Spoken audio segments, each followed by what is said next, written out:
Hey, welcome to section 3 for the F sound. That's right. Now, in section 1 and section 2, I went over how to make this sound properly. I mentioned your front teeth being on your bottom lip. Now, let me go into a little bit more details and let me show you some more tips so that you can make this sound properly. So let me jump to my screen really quickly. Remember this drawing we had right here. Now, again, remember I said your front teeth on top of your bottom lip. But look at this drawing really quickly. Again, front teeth on your bottom lip.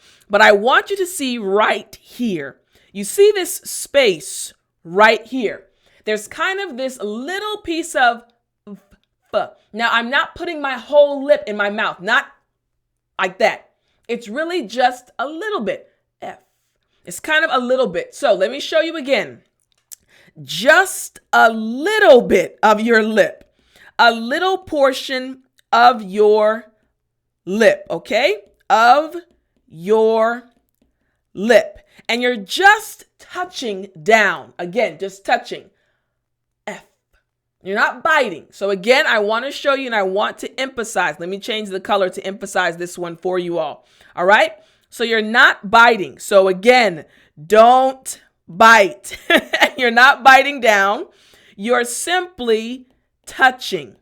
Just touch lightly. F. There you go. Real light. F. Excellent. Now, let's jump into some advanced vocabulary words that use the F sound.